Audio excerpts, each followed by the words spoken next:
Welcome to SS news. నేను మీ శోభ.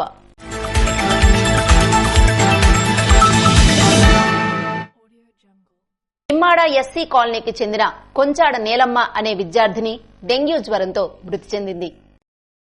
Nimmada SC కాలనీకి చెందిన కొంచాడ నీలమ్మ డెంగ్యూ వ్యాధితో చికిత్స పొందుతూ మంగళవారం మృతి చెందింది. నీలమ్మ పీజీ వరకు చదువుకుని పోటీ పరీక్షల కోసం విజయనగరంలో కోచింగ్ తీసుకుంటుంది.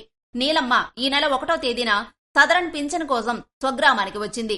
ఆమెకు ఈ నెల 9వ తేదీన జ్వరం రావడంతో మాత్రలు వాడినా తగ్గకపోవడంతో 10వ తేదీ స్థానిక ప్రాథమిక ఆరోగ్య కేంద్రానికి చికిత్స కోసం వెళ్లగా అక్కడ వైద్యులు రక్త పరీక్షలు నిర్వహించి ప్లేట్లెట్స్ తక్కువగా ఉన్నాయని, డెంగ్యూ లక్షణాలు ఉన్నాయని టెస్టుల కోసం వెంటనే టెక్కలి ప్రభుత్వ ఆసుపత్రికి వెళ్లాలని సూచించారు.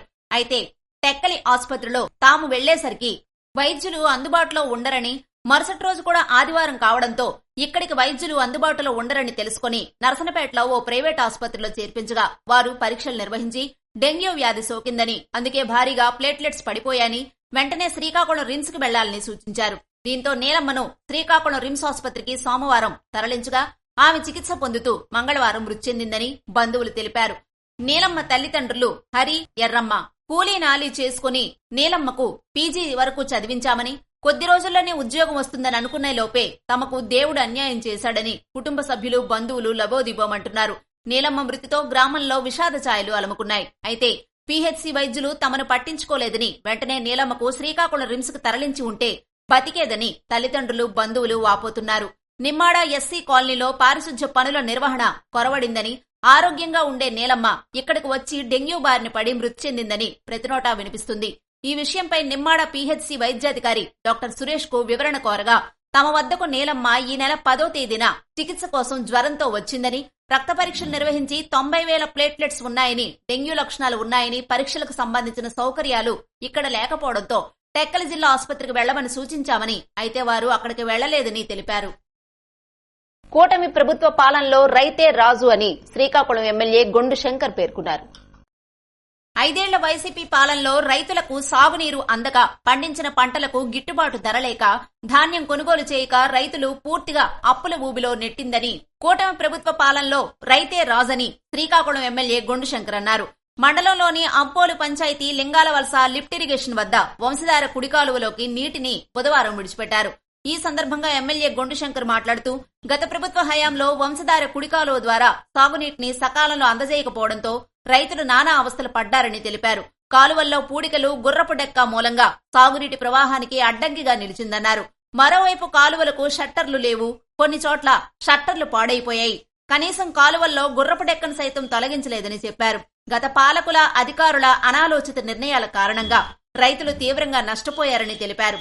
కూటమి ప్రభుత్వం అధికారంలోకి వచ్చిన తర్వాత కాలువల్లో పూడికతీత పనులు యుద్ధ ప్రాతిపదికన చేపట్టామన్నారు. రైతులకు ఖరీఫ్ పంటలను వంశధార కుడికాలువ ద్వారా సకాలంలో నీరందించి వారి ముఖాల్లో ఆనందాన్ని నింపామన్నారు. అలాగే రైతులకు అన్ని విధాలుగా అండగా ఉంటూ రైతులు పండించిన ధాన్యం, ఇతర పంటలకు మద్దతు ధర కల్పిస్తామని, కౌలు రైతులు, రైతు కూలీలకు న్యాయం చేస్తామని చెప్పారు. ఆయనతో పాటు నీటిపారుదల శాఖ అధికారులు, టీడీపీ నాయకులు, రైతులు అధిక సంఖ్యలో కార్యక్రమంలో పాల్గొన్నారు.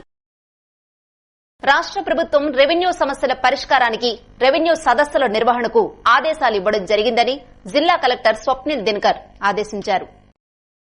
రెవెన్యూ యంత్రాంగం మొత్తం సమాయత్తం కావాలని joint collector Farman Ahmed SP K V Maheshwar రెడ్డితో కలిసి సంబంధిత అధికారులకు ఆదేశించారు. బుధవారం జిల్లా కలెక్టరేట్ సమావేశ మందిరంలో నిర్వహించిన జిల్లా రెవెన్యూ సదస్సుల ముందస్తు ఏర్పాట్లపై కన్వర్జెన్సీ సమావేశంలో జిల్లా కలెక్టర్, జాయింట్ కలెక్టర్ మాట్లాడుతూ 45 రోజుల పాటు రెవెన్యూ సదస్సుల నిర్వహణలో భాగంగా ఏ గ్రామంలో సదస్సులు నిర్వహిస్తామనే అంశంపై తగు ప్రణాళికను పకడ్బందీగా సిద్ధం చేయాలన్నారు. ప్రధానంగా మ్యూటేషన్, వెబ్లాండ్ లో కరెక్షన్లు, 1B, దారి సమస్య, భూ తగాదాలు ఎక్కువగా ఉంటాయని, ఇలాంటి రెవెన్యూ సమస్యల పరిష్కారానికి ప్రభుత్వం సదస్సులను నిర్వహిస్తుందని, ఇందుకు అవసరమైన రికార్డులను అధికారులు సిద్ధం చేసుకోవాలన్నారు. 22A ప్రీ హోల్డ్ భూములకు సంబంధించి అన్ని విషయాలను పరిశీలించి అందుకు సంబంధించిన రికార్డులను సిద్ధం చేసుకోవాలన్నారు. ప్రతి తహసీల్దార్ ప్రాథమికంగా వారి పరిధిలో ఏ రెవెన్యూ గ్రామంలో ఎక్కువ సమస్యలు వచ్చే అంశంపై ఒక నిర్ధారణకు వచ్చేందుకు గత 6 నెలల నుండి వచ్చిన అర్జీలను పరిశీలించాలని, రెవెన్యూ సదస్సుల నిర్వహణలో మొదటి ప్రాధాన్యతగా ఆ గ్రామాల్లో సదస్సులు నిర్వహించడం ద్వారా ఒత్తిడి తగ్గుతుందని, తీసుకున్న అర్జీలపై 45 రోజుల అనంతరం మరో 45 రోజుల్లో సమస్యల పరిష్కారంపై ప్రత్యేక దృష్టి పెట్టి మండల బృందం సమర్థవంతంగా పనిచేయాలన్నారు. సమావేశంలో శాసనసభ్యులు, రాజకీయ పార్టీల ప్రతినిధులు అందజేసిన సూచనలు పరిశీలించారు. పరిష్కారానికి చర్యలు చేపట్టడం జరుగుతుందన్నారు. ఈ సమావేశంలో శ్రీకాకుళం, నర్సనపేట, ఎచ్చెర్ల శాసనసభ్యులు గొండు శంకర్, బొగ్గు లక్ష్మణరావు, ఎన్ ఈశ్వర్రావు మాట్లాడుతూ గ్రామాల్లో రెవెన్యూ భూ తగాదాలు ఎక్కువగా ఉన్నాయని, వాటి పరిష్కారానికి గ్రామానికి వెళ్లి రెవెన్యూ సదస్సు నిర్వహించి పరిష్కారం చూపటం ఒక శుభపరిణామమని అన్నారు. రైతుకి తనకు సంబంధించిన భూమి తమ పేరున ఉందో లేదో తెలుసుకునే అవకాశం కూడా కల్పించాలన్నారు. ప్రభుత్వ భూములు కూడా కొందరు వ్యక్తులు కబ్జా చేశారని, అటువంటి భూములు రక్షించుకోవటానికి ఇది మంచి అవకాశమని అన్నారు. ఈ సమావేశంలో జిల్లా రెవెన్యూ అధికారి అప్పారావు, టెక్కలి, పలాస రెవెన్యూ డివిజనల్ అధికారి సుదర్శన్ దొర తదితరులు పాల్గొన్నారు. హర్ఘర్ తిరంగా కార్యక్రమానికి ఇచ్చాపురం నియోజకవర్గ శాసనసభ్యులు బెందాళం అశోక్ బాబు ముఖ్య అతిథిగా పాల్గొన్నారు. శ్రీకాకుళం జిల్లా ఇచ్చాపురం పురపాలక సంఘ పరిధి ప్రభుత్వ ఉన్నత పాఠశాలలో నిర్వహించిన హర్ఘర్ తిరంగా కార్యక్రమానికి ఇచ్చాపురం నియోజకవర్గ శాసనసభ్యులు బెందాళం అశోక్ ముఖ్య అతిథిగా పాల్గొన్నారు. ముందుగా ఆయన్ను పాఠశాల ప్రధానోపాధ్యాయులు ఘనంగా సన్మానించి అనంతరం కార్యక్రమాన్ని మొదలుపెట్టారు. ఈ సందర్భంగా విద్యార్థులను ఉద్దేశించి బెందాళం అశోక్ మాట్లాడుతూ ఈ 78వ స్వతంత్ర దినోత్సవం జరుపుకోవడానికి అనేక మంది స్వతంత్ర సమరయోధుల ప్రాణత్యాగాలు ఫలమేనని, వారి ప్రాణత్యాగాల వల్లే మనకు స్వతంత్రం లభించిందని అన్నారు. అమృత్ మహోత్సవ కార్యక్రమంలో భాగంగా ఈ ఏడాది 78వ స్వతంత్ర దినోత్సవ వేడుకల సందర్భంగా ప్రతి ఇంటిపై మువ్వన్నెల జెండాను ఎగరవేయాలని పిలుపునిచ్చారు. భారతదేశ స్వతంత్రం కోసం ఎంతో మంది మహానుభావులు ప్రాణత్యాగాలు చేశారని, వాళ్ల త్యాగాలను స్మరించుకోవాలని కోరారు.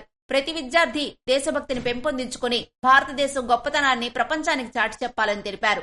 భారతీయ పౌరులుగా సగర్వంగా చాటి చెప్పేందుకు ఈ హర్ఘర్ తిరంగా వేడుకలను కేంద్ర ప్రభుత్వంతో పాటు రాష్ట్ర ప్రభుత్వం ఘనంగా నిర్వహించాలని సూచించిందని, కావున ఈ స్వతంత్ర దినోత్సవ వేడుకల్లో ప్రతి ఒక్కరి ఇంటిపై జాతీయ జెండా రెపరెపలాడాలని కోరారు. నమస్కారం.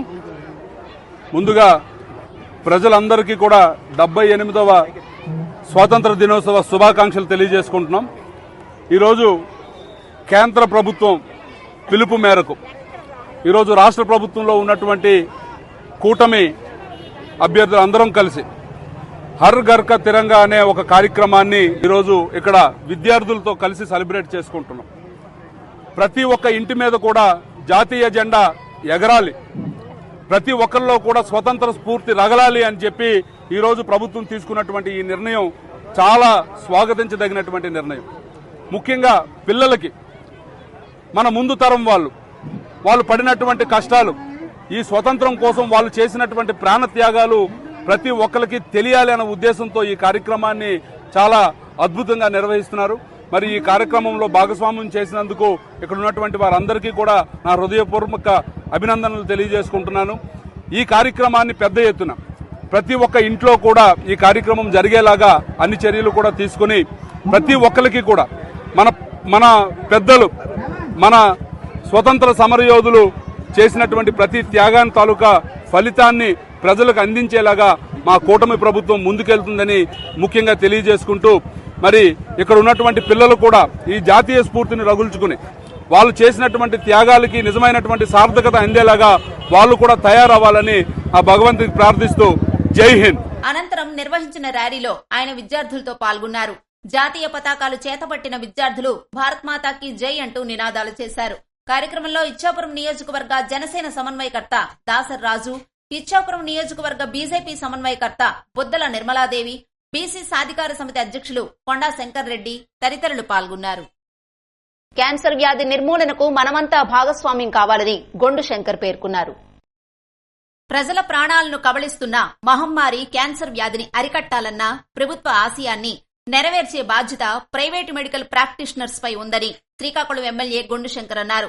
నగరంలోని స్థానిక 7 రోడ్ల కూడల్లో ఉన్న ప్రెస్ క్లబ్ లో community paramedics, primary health care providers welfare association, gems ఆసుపత్రి ఆధ్వర్యంలో క్యాన్సర్ పై అవగాహన సదస్సు బుధవారం నిర్వహించారు. ఈ కార్యక్రమానికి ముఖ్య అతిథిగా పాల్గొన్న ఎమ్మెల్యే గొండు శంకర్ మాట్లాడుతూ క్యాన్సర్ వ్యాధిని తొలి దశలో గుర్తిస్తే ఈ వ్యాధి బారి నుంచి బయట పడవచ్చని తెలిపారు. కానీ ఈ వ్యాధిపై ప్రజలకు అవగాహన లేకపోవటం వల్ల 4వ దశలో గుర్తిస్తున్నారని, అప్పటికే తీవ్ర నష్టం వాటిల్లుతుందని అన్నారు. క్యాన్సర్ అనే పదం వింటే చాలు ఒక రకమైన ఆందోళన మనలో కలుగుతుందని, ఇది ప్రాణాలు తీసే అత్యంత ప్రమాదకరమైన వ్యాధిని చాలా మంది భావిస్తున్నారని తెలిపారు.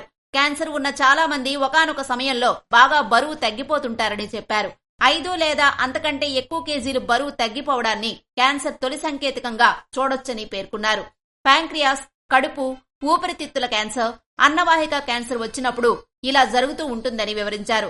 క్యాన్సర్ వచ్చిన రోగుల్లో జ్వరం అనేది సాధారణ లక్షణమని, క్యాన్సర్ పుట్టిన దగ్గర నుంచి ఇతర అవయవాలకు, శరీర భాగాలకు వ్యాప్తి చెందేటప్పుడు జ్వరం వస్తూ ఉంటుందని స్పష్టం చేశారు. విపరీతంగా దగ్గు రావడం కూడా ఊపిరితిత్తుల క్యాన్సర్ కు సంకేతమని పేర్కొన్నారు. ప్రైవేట్ మెడికల్ ప్రాక్టీషనర్స్ ప్రతి వీధిలోనూ సందులోనూ ఉంటారు కాబట్టి ప్రజలకు అవగాహన కల్పించి క్యాన్సర్స్ నిర్మూలనకు పాటుపడాలన్నారు. మీకు అందించే సర్టిఫికేట్ కోర్సుకు సంబంధించి 70% పూర్తయిందని, 30% మిగిలి ఉందని గతంలో మీరు చెప్పిన మాట గుర్తుందని చెప్పారు. సీఎం చంద్రబాబు నాయుడు హామీ మేరకు 100% పూర్తి చేసి తమకు సర్టిఫికేట్లు అందజేస్తామన్నారు. ప్రభుత్వ పరంగా మీ డిమాండ్ను తీర్చేందుకు తాను హామీ ఇస్తున్నానని ఎమ్మెల్యే గొండు శంకర్ తెలిపారు. అనంతరం 7 రోడ్ల కూడలి వద్ద క్యాన్సర్ వ్యాధిపై అవగాహన కల్పిస్తూ ర్యాలీ నిర్వహించారు. కార్యక్రమంలో పీఎంబీ అసోసియేషన్ జిల్లా అధ్యక్షులు వండాన సింహన్న, కార్యదర్శి నక్క లక్ష్మీనారాయణ, ఉపాధ్యక్షులు ఆదినారాయణ తదితరులు పాల్గొన్నారు. సర్దార్ గౌతు లచ్చన్న, ముగ్గు జగన్నాథం నాయుడు విగ్రహాలను ఆవిష్కరించిన రాజాం నియోజకవర్గం ఎమ్మెల్యే కొండ్రు మురళీమోహన్. మాజీ మంత్రి, తెలుగుదేశం పార్టీ రాజాం నియోజకవర్గ MLA Kondru Muralimohan, Palasa MLA Gouthu Sireesha, Vizianagaram MP Kalisetti Appalanaidu Vizianagaram జిల్లా సంతకవటి మండలం తాలాడు గ్రామంలో స్వతంత్ర సమరయోధులు సర్దార్ గౌతు లచ్చన్న, ముగ్గు జగన్నాథం నాయుడు విగ్రహాలను ఆవిష్కరించారు. అనంతరం ఎమ్మెల్యే కొండ్రు మురళీమోహన్ మీడియాతో మాట్లాడుతూ రైతుల హక్కుల కోసం, కార్మికుల ప్రయోజనాల కోసం, దళితులు, బహుజనుల బాగు కోసం అలుపెరగని పోరాటం చేసిన స్వతంత్ర సమరయోధులు సర్దార్ గౌతు లచ్చన్న అందరికీ ఆదర్శప్రాయుడని, ఆయన ఆశయాలకు మనమంతా కృషి చేయాలని కోరారు. ఉద్యమాలకు ఊపిరిగా, ఆశయ సాధన లక్ష్యంగా జీవన గమనాన్ని సాగించారని, క్విట్ ఇండియా, కిసాన్ ఉద్యమంలో కీలక భూమిక పోషించి ఉద్యమంలో పాల్గొన్నారని అన్నారు. రాత్రిపూట పాఠశాలలను నిర్వహించి బడుగు విద్యార్థుల అభ్యున్నతికి కృషి చేశారని, హరిజనులకు దేవాలయాల్లో అనుమతులు కల్పించారని, 35 ఏళ్ల పాటు నిరంతరాయంగా చట్టసభలకు ఎన్నికై నీతి, నిజాయితీ, నిబద్ధతలతో నిదర్శనంగా నిలిచారని అన్నారు. పలాస ఎమ్మెల్యే గౌతు శిరీష, ఎంపీ కలిసిటి అప్పలనాయుడు తదితరులు మాట్లాడుతూ వారి అడుగుజాడల్లో మనమంతా నడవాలని, వారిలా దేశభక్తి చాటి చూపించాలని అభిప్రాయాలను వ్యక్తం చేశారు. కార్యక్రమంలో రాజాం, రేగడి, బంగర, సంతకవటి మండలాల టీడీపీ నాయకులు, కార్యకర్తలు, అభిమానులు పాల్గొన్నారు. దేశ విభజన రోజు అతి భయానకమైనది అని ఎచ్చెర్ల శాసనసభ్యులు నడికుదుటి ఈశ్వరరావు అన్నారు. భారతదేశానికి స్వతంత్రం వచ్చిన ముందు రోజు ద్వేషం, హింస, మత ప్రాతిపదికన విభజించారని, ఇది ఎంతో బాధాకరమైన సంఘటనని ఎచ్చెర్ల శాసనసభ్యులు నడికుదుటి ఈశ్వరరావు వివరించారు. బుధవారం మండలంలో ఉన్న జూనియర్ కళాశాలల విద్యార్థులకు ఆనాటి భయానక విభజన పరిస్థితులను డిస్ప్లే ద్వారా చూపిస్తూ పలు అంశాలు వివరించారు. భారతదేశం ఆగస్టు 14 నాడు విభజన భయానక దినోత్సవాన్ని జరుపుకోవాలని ప్రధానమంత్రి నరేంద్ర మోడీ ఎప్పుడో ప్రకటించారని ఎమ్మెల్యే ఈ సందర్భంగా గుర్తు చేశారు. ఈ విభజన వల్ల ఎంతో మంది ప్రాణాలు పోయాయన్నారు. భారతదేశానికి స్వతంత్రం తేవడానికి ఎంతో మంది మహానుభావులు కృషి చేశారని గుర్తు చేశారు. అయితే ప్రజల అభిప్రాయం లేకుండా కొన్ని స్వార్థ శక్తులు అడ్డగోలుగా విభజనలు చేసి తప్పిదం చేశారని చెప్పారు. దేశ విభజన గాయాలు మర్చిపోయి ప్రతి ఒక్కరూ స్వతంత్ర ఫలాలు అనుభవిస్తూ భావి భారత పౌరులుగా ముందుకు వెళ్లాలని కోరారు. ఈ సందర్భంగా అందరికీ స్వతంత్ర దినోత్సవ శుభాకాంక్షలు ఎమ్మెల్యే ఎన్ఈఆర్ తెలిపారు. అదేవిధంగా ప్రతి ఒక్కరూ ఇంటిపై జెండాలు ఎగరవేయాలని కోరారు. హర్ఘర్ తిరంగా కార్యక్రమంలో భాగంగా జెండాలు ఊపుతూ కూటమి నేతలతో కలిసి ఆనందంగా భారత్ మాతాకి జై అంటూ కలియ తిరిగారు. కార్యక్రమంలో సాధు పరిషత్ అధ్యక్షులు శ్రీనివాసానంద స్వామీజీ, కూటమి నాయకులు పాల్గొన్నారు. ఇవి ఈనాటి వార్తలు. మరిన్ని వార్తలతో మళ్ళీ కలుద్దాం. చూస్తూనే ఉండండి ఎస్ఎస్ న్యూస్.